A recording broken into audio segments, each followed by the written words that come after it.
Il ne fait pas bon être journaliste au Qatar en ce moment.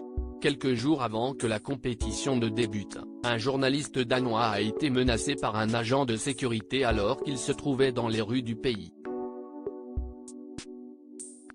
Une scène qui a fait un énorme buzz, mais ce n'est pas la première polémique sur cette Coupe du Monde, définitivement pas comme les autres. Depuis l'attribution de l'événement au petit pays de 2,5 millions d'habitants, les critiques sont nombreuses.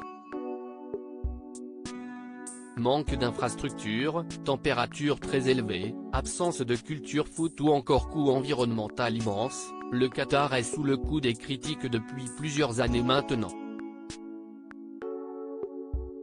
Depuis le début de la compétition, les choses ne se sont pas vraiment arrangées de ce point de vue puisqu'il a notamment été question de la lutte pour les droits des personnes LGBT dans un pays où l'homosexualité est illégale. Alors que le football devrait être au centre des conversations lors de cet événement qui n'intervient que tous les 4 ans, on parle finalement beaucoup du reste et cela n'est pas près de s'arranger avec l'histoire folle qui est arrivée à la célèbre journaliste argentine Dominique Metzger. Que voulez-vous que le système judiciaire lui fasse quand nous le trouverons?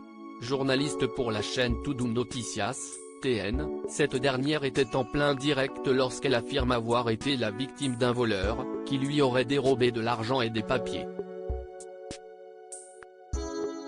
Dominique Metzger est ensuite allée voir la police locale pour rapporter l'incident et elle indique avoir été très surprise par leur réponse. Les policiers lui auraient indiqué qu'une fois le malfaiteur interpellé, elle pourrait choisir elle-même la sanction qui lui serait infligée. Le moment où j'ai fait ma déclaration était choquant. Ils m'ont dit, qu'est-ce que vous voulez que la justice fasse? Nous allons trouver votre portefeuille. Nous avons des caméras partout et nous trouverons le voleur. Que voulez-vous que le système judiciaire lui fasse quand nous le trouverons? Rapporte la journaliste, visiblement très étonnée par cette façon de faire et qui n'a pas su quoi répondre.